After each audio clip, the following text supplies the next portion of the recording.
Magandang araw po, magandang gabi. Ako po si Attorney Ed Lopez dito po sa Batas, Politika at iba pa.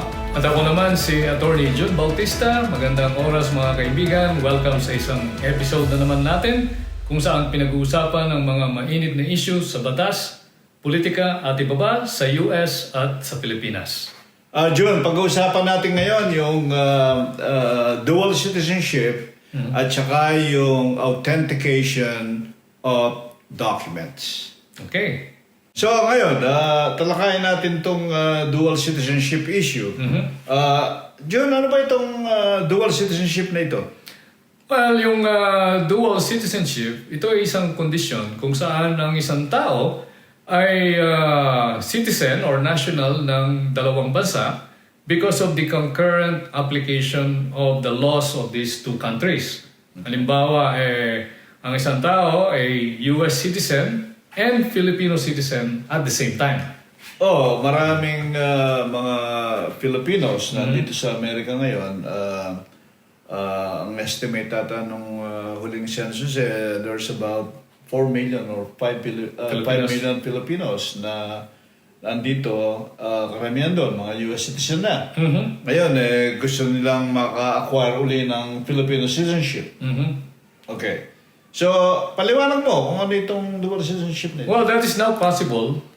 In fact, since 2003, naging mas in-demand na ngayon ang pag-a-apply ng mga Pilipino to become dual citizen mula nung pandemic, nagkaroon ng lockdown sa Pilipinas.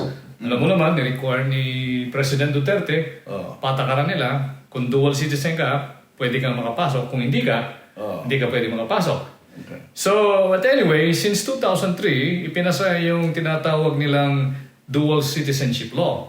In its more formal name, tawag Republic Act number 9225 or the Citizenship, Retention, and Reacquisition Act of 2003. So, merong dalawang words doon na napag-isip ako.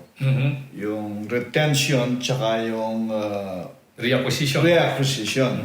So, ipaliwanag mo mamaya yun para maintindihan nila lalo. We'll tackle that later. May difference yun, di ba? Meron. Okay, sige. Important. So, anyway, under the dual citizenship law, yun na lang ang gamitin natin para mas maikse. Okay. Yung a Filipino who becomes naturalized as a citizen of a foreign country can reacquire or, yung sinasabi mo, retain his Philippine citizenship under this law. At pag nangyari yun, of course, magiging citizen siya of both the foreign country where he is a citizen now and of the Philippines once again. Okay. There are certain formalities that he needs to do in order to regain his citizenship or retain his citizenship. Okay. Ano yun? Abstract yun. No? Magbigay tayo ng specific Concrete example. Okay. Halimbawa, si Jay, no? Pinanganak sa Pilipinas. Yes. Pagkatapos nagpunta dito sa Amerika, after 5 years, nag-apply siya ng US citizenship. Okay? Later on, may nakapagsabi kay Jay, mag-dual citizenship ka. Maraming benefits yung maging dual ka. So ngayon, nagpunta ngayon si Jay sa Philippine Consulate para makapag-apply ng dual citizenship. So, pagpunta ni Jay doon sa Philippine Consulate, halimbawa dito sa Los Angeles, ano ba yung dapat niyang isubmit ng mga documents? Okay. Number one, kailangan mapatunayan ni Jay na he is a natural-born Filipino citizen. And I think we will discuss that later on. What is a natural-born? So, kailangan mapatunayan niya yun. And the way to prove this, siyempre, yung Philippine birth certificate. What they require sa Philippine Consulate, yung issued by the PSA. Hindi pwede yung birth certificate na in-issue lang ng local civil registrar. The PSA is the Philippine Statistics Authority. May seal yun May seal. Yung parang security paper. Okay. Formerly, yung PSA, it is known as the NSO. Okay. So, PSA naman. So, yung birth certificate mo, yan ang proof mo that you are natural born. And then, malawa, siyempre, patunayan mo na you become naturalized as a US citizen, for example, kay Jay. So yung proof mo, ano ba yung best proof doon, Ed? Yung Certificate of Naturalization. Naturalization, yung issued by the US government. US government, okay? So yun. And then, last part is, of course, you have to take your oath of allegiance to the Republic of the Philippines. I-interviewin kaya doon, di ba? Very minimal. Pero mostly, kung yung mga dokumento mo are in order, kompleto and they are authentic, walang problema. Dapat original. Okay. So, pag na-satisfy yung consular officer sa Philippine Consulate, is pag-taking ka na. Papanumpahin ka na. Okay. Yeah. So, ayun yung simple. Yes. Okay? Yes. Yun ang mga senaryo naman na mga parents sila, Filipinos, pero pinanganak sila dito. Okay. Yun naman ang tinatawag nilang dual citizen by birth. Yun. So yung sinabi natin kanina, yung covered under the dual citizenship law, yun ang mga dual citizen by naturalization. I see. Naging dual citizen sila dahil dumaan sila sa process ng pagkakaroon ng foreign citizenship naturalization. Pagkatapos, nag-apply sila uli para maging Pilipino. Hindi. Bigyan ka ng senaryo. Halimbawa, si Maria at saka si Pedro, no? May anak sila, si Juan. Okay? Si Juan, dahil pinanganak rito sa Amerika, US citizen siya. Okay? Okay. Ayun. And that is under US law. US law. Yung tinatawag yata nilang jus soli, principle of jus soli. Okay. So ngayon, parehong Filipino citizen yung magulang ni Juan. Si Maria at si Pedro, parehong Filipino at the time na pinanganak si Juan. So, gusto kayo mag-apply ng dual citizenship ni Juan.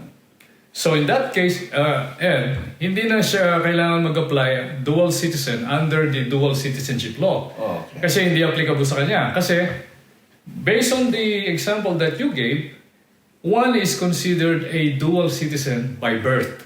Okay. Kasi under US law, yung principle of jus soli, which means your citizenship is determined by at your place of birth, yung birthright citizenship.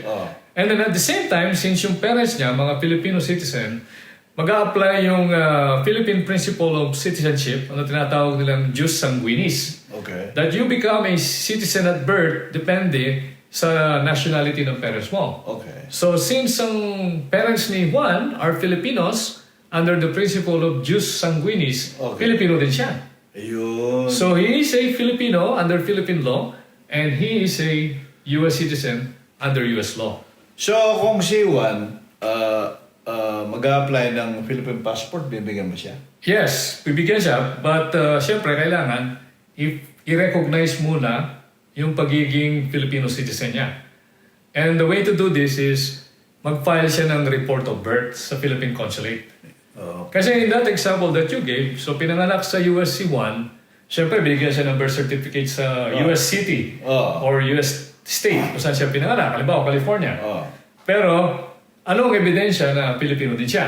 Okay. Yung evidence yun, pag ang parents niya, nag-file sila ng report of birth kay Juan sa nearest Philippine consulate. So, in other words, ang sinasabi mo, yung parents ni Juan, at the time na pinanganak siya, dapat nag-fill up sila ng application sa nearest Philippine consulate para i-report nila yung birth ni Juan. Yeah. Okay. Yeah. Para may record yung Philippine consulate na this is a Filipino who is born here. Okay. Yun ang pinaka-birth certificate niya, yung report of birth. Okay, so yung Philippine consulate naman na tumanggap ng application na yon, ano naman ang gagawin nila sa report of birth na yon? Well, titingnan nila whether they will accept it or not. Number one, kailangan ipakita ng parents yung kanilang nationality. Okay. Which is of course, it must be Filipino. So kailangan nilang ipakita yung kanilang birth certificate. Okay. Also issued by the PSA. At kailangan nilang pakita na hindi pa sila nag-naturalize as US citizen. Okay. Yun. So yung bang report of birth ni Juan na ginawa sa Philippine Consulate, yung ba rin report ba sa PSA? sa Yes. Philippines? I-forward nila yun sa PSA para may record ng Pilipinas. So kung kukuha ng birth certificate si Juan doon sa PSA, makakuha siya? Yes. Oh, I see. Okay. So, in the case of Juan, dapat kasi, under the law, yung parents, you must report the birth of your child within 12 months from the time of birth. Okay.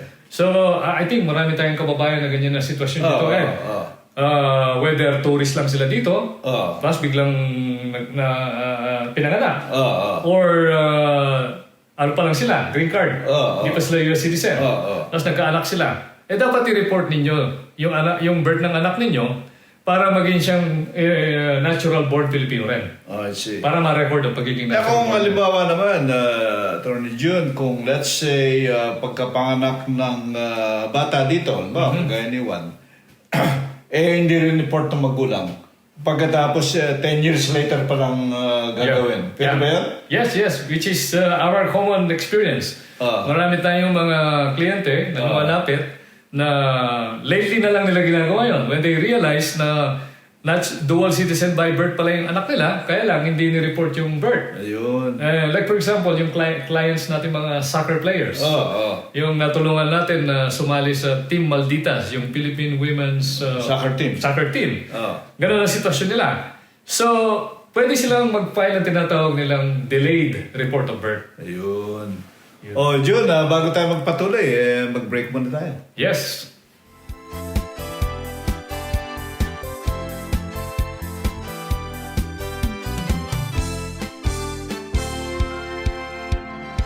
Balikan mo nga yung title ng batas mismo, yung retention tsaka yung reacquisition. Paki-explain mo nga yan, tapos magbigay ka ng mga concrete examples para mas maintindihan natin. Okay, yeah. So, nabanggit natin kanina, the law is entitled Citizenship Retention and Reacquisition Act of 2003. Now, yung batas naging na-approve noong 2003. So, kapag ikaw ay na-naturalize sa isang foreign country before 2003, bago dumating yung batas, automatically you lose your Philippine citizenship. Halimbawa ako, nag-migrate ako sa US, dito sa US, and then na-naturalize ako as a US citizen in 2000. Ang effect nun, by becoming a US citizen in 2000, which is before 2003, automatically, mawawala yung aking pagiging Filipino citizen. Okay. So, doon nag-a-apply yung reacquisition. So, kung gusto mong mag-apply as dual, you have to reacquire your Philippine citizenship. Ngayon, on the other hand naman, kung halimbawa ay nag-naturalize ka as a citizen of a foreign country, let's say the US, after 2003, after na na-approve yung batas, sabi ng batas, you will retain your Philippine citizenship. You will not lose it. So, doon pumapasok yung wording ng batas, retention. So, ang kailangan mo lang gawin, mag-oath ka sa Philippine Republic, parang bang ina-affirm mo lang na gusto mo pa rin manatili yung pagiging Filipino citizen mo. So maraming mga nagsasend sa atin ng mga email. Ang tinatanong nila is baka naman pag nag-apply kami ng dual citizenship sa Philippines, mawawala yung US citizenship namin. Which is not true. Hindi under US law, ganun ba? Under US law, kasi para mawala yung, halimbawa, US citizen ka, tapos nag-apply ka ng dual citizenship, it doesn't mean na mawawala yung US citizenship. Hindi automatic, no? Hindi automatic yun. Dahil kasi, maraming pandadaanan para mawala yung US citizenship mo, i-renounce mo pa yun. Masalimuot yung proseso noon bago mo talaga mawala yung US citizenship mo. In fact, ang Amerika naman, they don't really care kung dual citizenship ka. Yan, example dyan, ang best example dyan, yung mga Israel na mga US citizen, pag nagkakaroon ng gera sa Israel, kailangan yung mga tulong ng mga Israelites na gusto lumaban sa gera doon, bumabalik sila doon. So, walang danger na pag nag-apply ka ng dual citizenship, mawawala rin yung US citizenship mo. So that's comforting to know sa mga kababayan natin. And then ang isa pang fear dyan, yung magbabayad daw sila ng tax sa Philippine government. Sabi okay. Dito sa Amerika, ang system ng US, US Department of Treasury, kapag US citizen ka o kaya green card holder ka, no matter where you live, kahit nasaan ka sa buong mundo, nagtatrabaho ka sa ibang bansa, naninirahan ka kung saan-saan, Philippines, Europe, Asia, Japan, kapag kumita ka ng pera, kailangan mag-declare ka ng income. So, kailangan sa kinikita mo. magbayad ng income tax. Magbabayad ka ng income tax. Okay? So, worldwide income, no? Worldwide, They don't care kung nasaan ka.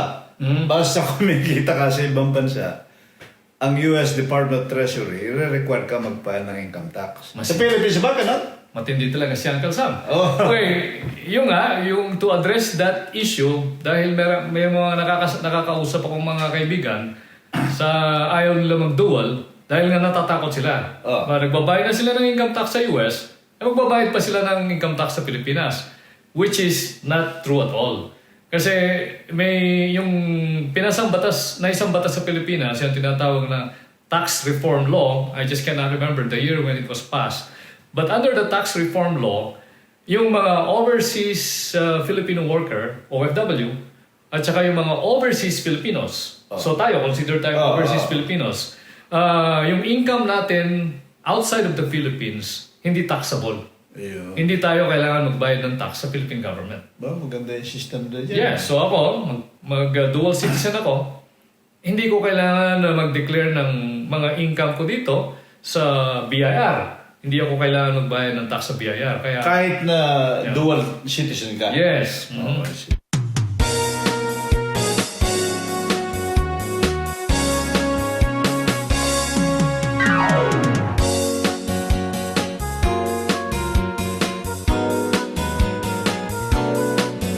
Yung mga dual citizen na na-aprobahan para maging Pilipino ulit, pwede ba silang humabol ng public office sa Pilipinas?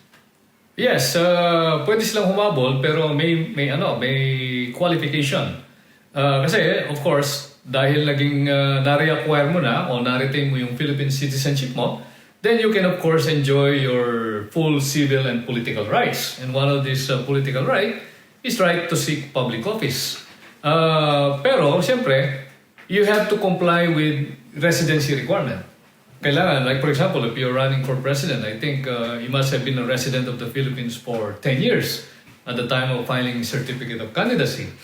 Ngayon, yung citizenship, namit mo na. Pero may additional requirement yung dual citizenship law.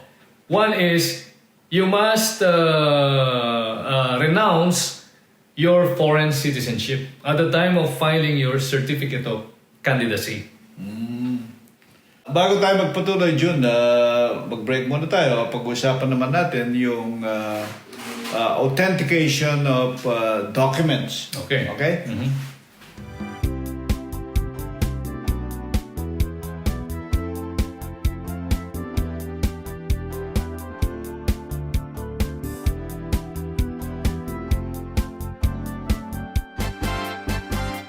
Jun, ang common na encounter nating mga issues dito sa mga Filipino-Americans dito sa Amerika yung mga documentation. Okay?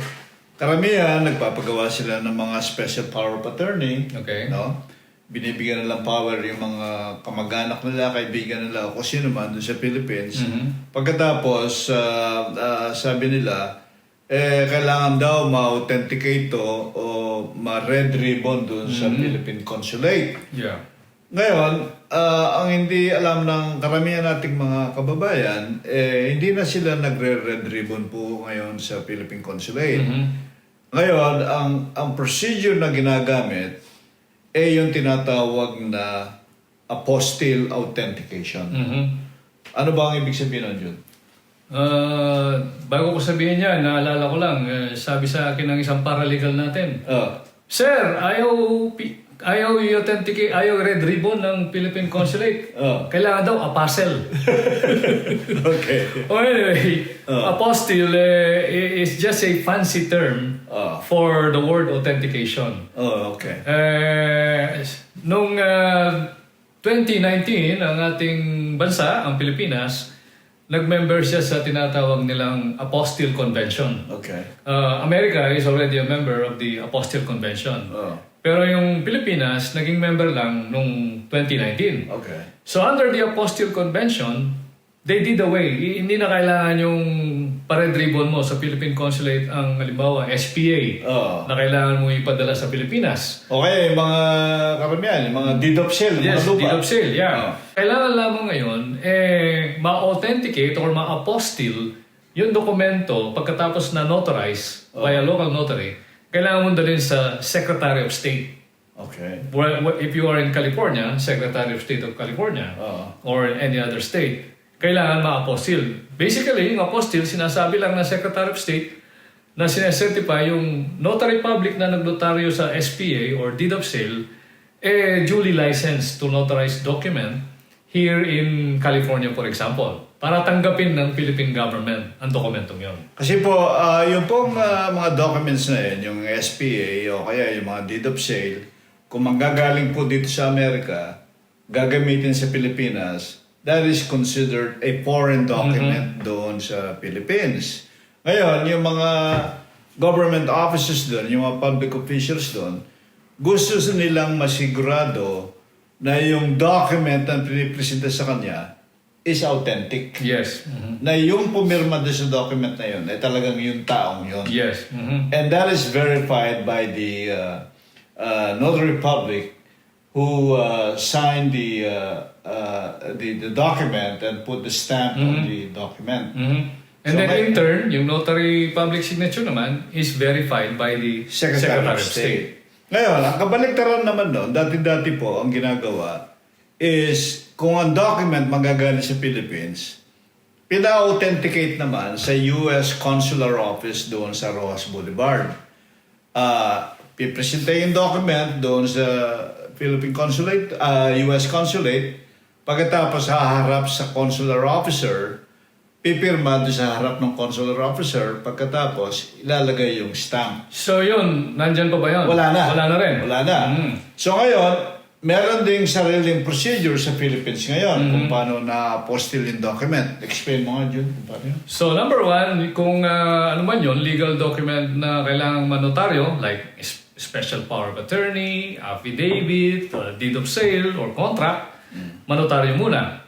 Pagkatapos na notaryo, kailangan kumuha ka ng tinatawag nilang CANA, Certificate of Authority for Notarial Act, sa Regional Trial Court na nagbigay ng lisensya sa Notary Public. Okay. In other words, parang bine-verify lang ng issuing authority, yung authority ng Notary Public.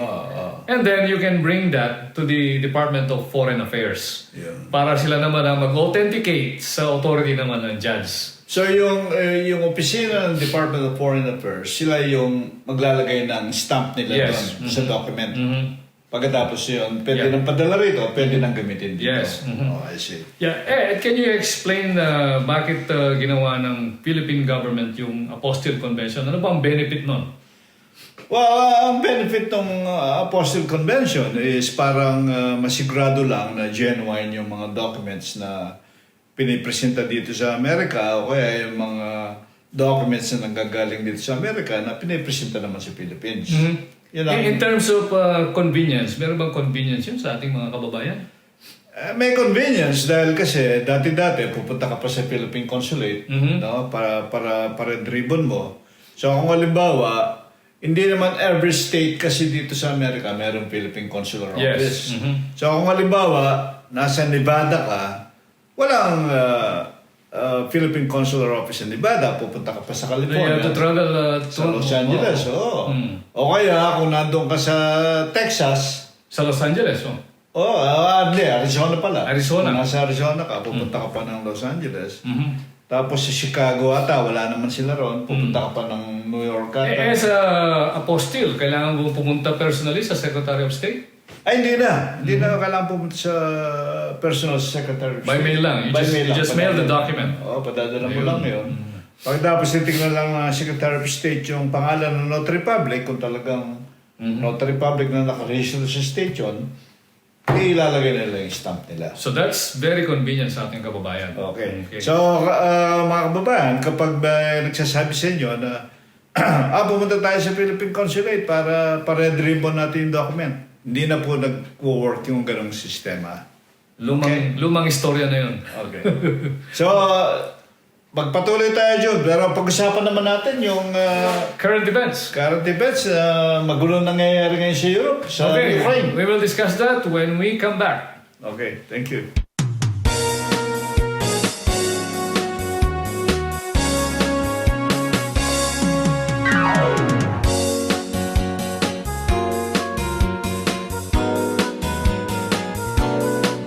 Pag-usapan naman natin yung nangyayari sa mundo ngayon. As we all know, more than 2 weeks ago, nilusob ng Russia ang Ukraine. At lagi nating nakikita sa balita. Yun na lang yata yung pinag-uusapan. So, is this something we should be concerned about? May epekto ba ito sa atin, Ed? Definitely meron. Dahil kasi, number one, ang main concern natin dyan, yung oil, yung price of oil, no? Buhat nung nag-upisa yung gera dyan sa Russia versus Ukraine, tumaas na yung presyo ng barrels of oil sa world market. As a result of that, siyempre, ang translation nun sa mga per liter sa atin ng gasolina sa Philippines, tataas yan. Pag tumaas yung gasolina, naturally, tataas din yung lahat ng presyo ng mga bilihin natin. Prime commodities. So, ang isa pang effect siguro natin dyan, tungkol sa mga nakita natin kung ano yung pinakita ng leadership ng presidente ng Ukraine, si Zelensky, no? Although dati lang siyang comedian, sabi nga nila, para bang naipakita niya yung mettle niya to be a leader ng isang bansa. Di ba sinasabi nila, we elected a comedian and we got a leader. Sa Pilipinas yata, Kabaliktaran? Kabaliktaran Ano yung sabi nila? Sabi niya, we elected a leader who turned out to be a comedian. Di ba? Ganun ang dyan So, itong si Zelensky should be an inspiration to all of us. Yeah. Lalo na sa mga democratic loving people dito sa buong bansa. Na naipakita ni Zelensky na yung freedom masyadong mahalaga. Para pabayaan. Para pabayaan na willing siyang i-sacrifice niya yung buhay niya. Yeah. No? Para wag lang mawala yung freedom, democracy, tsaka yung liberty sa bansa nila sa Ukraine. And I think he has been offered several times by the US government to be transported out of Kiev, no? Di ba yung famous na sinabi niya, we need ammunition, sabi niya, I don't need a ride. Not a ride, sabi niya. Mag-i-stay ako rito, sabi niya, hanggang sa huli. Yeah. No? Sana emulate ng mga presidential candidates natin, mahabol ngayon dyan sa Philippines, no? May pakita nila kung ano talaga yung true leadership. Yeah. So mga nabanggit mo yung mga candidates natin, Ed. Has any of our presidentiables taken a stand on this, or they wish to stay on the sideline? Na-disappoint ako doon sa sagot ni BBM. Talaga? Anong sinabi niya? Nung tinanong siya tungkol dyan, sabi niya, I don't think there's a need, sabi niya, to make a stand. Sabi niya, we are not involved. Sabi niya, anong klaseng presidential candidate yan na we are not involved? Yeah. Na hindi daw kailangan gumawa ng stand. Ito ang ginawa ni Putin na ito, na linusob niya yung Ukraine without any justification. Para bang this is a fight between right and wrong. Yes, yes. Diba? Between authoritarianism and democracy. Oh. I mean, you'd be surprised in this day and age. Mangyayari pa yung ganyan. An independent country, nilusob ng isang another country para pakialaman yung kanilang internal affairs. Yung kanilang right to self-determination. Para bang, para bang kung umabol ka ng presidente sa Pilipinas, you know, you have to show leadership and at the same time, pakita mo yung commitment mo. I mean, tayo naman, may history naman tayo sa Philippines sa pinaglaban natin ng demokrasya, di ba? Yes, People absolutely. power. Kaya lang, hindi nga lang as bloody or as chaotic as nangyayari sa Ukraine. Yeah. So, hindi ko lang kung ano yung posisyon ni BBM doon. Although si Lacson tsaka si Robredo yata sabi nila we should stand behind Zelensky. I see. Doon sa pakikipagtuos ni Zelensky against Russia. No, I think every freedom-loving leaders around the world should do the same, di ba? Dapat to. And I think Singapore has made a clear stand on this, supporting Zelensky, and kinokondena nila yung ginawa ni Putin. Now, you mentioned, Ed, na the prices of oil is affected. Ang Russia ba one of the big producers of oil in the world? Russia is the number 3 world oil producer.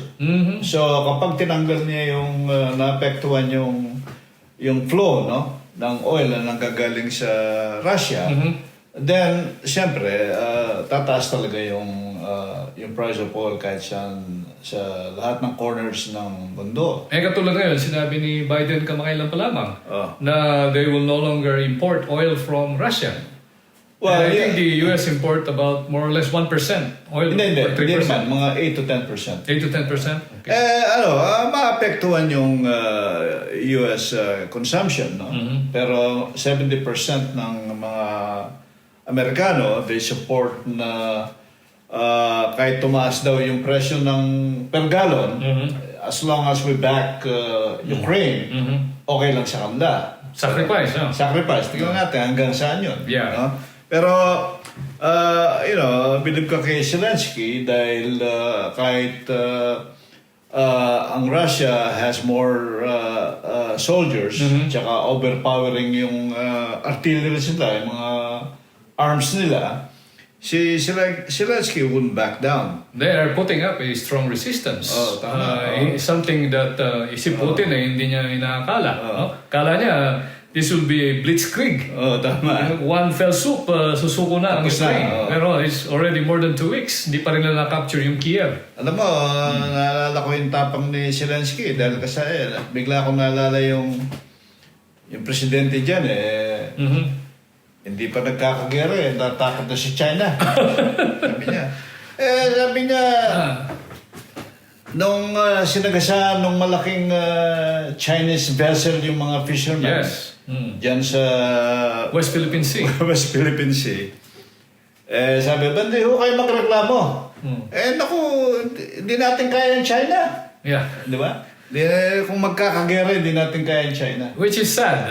That is why I think isa yun sa mga reason there are some military leaders, generals, police officers who are openly endorsing Leni Robredo kasi Leni has been openly saying na dapat we should resist China.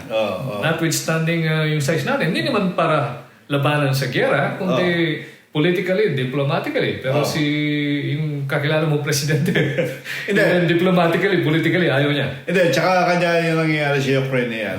That would somehow would be an educational experience sa Philippines in terms of dealing with China. Dahil kasi, yun nga ang concern nung yung dinidescribe ko kanina, na baka daw gerahin tayo sa Philippines kung gagawa tayo ng stand or i-assert natin yung rights natin dyan sa West Philippine Sea. Bago gerahin ng China ang Philippines, kaya gerahin nilang Taiwan That's true. Dahil kasi, mas may interest sa Taiwan kaysa sa Philippines. Yeah. So, yun ang... So, Ed, as a student of politics, bilang political science observer din, tingin mo ano yung end game dito ni Putin? Or what do you think, palagay mo, how will this turn out in the end? Alam mo, si Putin, walang endgame. Nawala na yung endgame niya dahil kasi parang napasubo siya. Iniisip niya, it was going to be a quick one. Yes. Madali, susuko yung Ukraine, tapos na, i-occupy nila ang Ukraine. Pero ang problema, dinestroy nila yung Ukraine. No? Magkakaroon siya ngayon ng problema. Yeah. Lalo na sa mga war crime issues, no? Pati yung mga civilian, tinarget nila. Yes. Ngayon, ang obligasyon ngayon ng West, US and the Europe and lahat ng mga that belongs to the Western democracies, kung ano yung off-ramp na i-offer nila kay Putin para magkaroon ng graceful exit. Because in Russia, they have a military tradition of not accepting defeat openly. Kaya it will be a shame and embarrassment kay Putin yung kanyang stature. Lalong maapektuhan ng gusto within Russia and outside in Western Europe, Eastern Europe. So, palagay ko, itong nangyari kay paglusob ni Putin sa Ukraine, I think this is going to be the beginning of his downfall. I think so too. Okay. So, yun lang po. Yeah. Magpapaalam na kami sa inyo. At sa huling episode ng Batas, Politika at Iba Pa. Yeah, maraming salamat muli sa pagtangkilik ninyo sa ating programa. Sana mag-subscribe kayo sa channel namin and like every episode that we have. Thank you very much.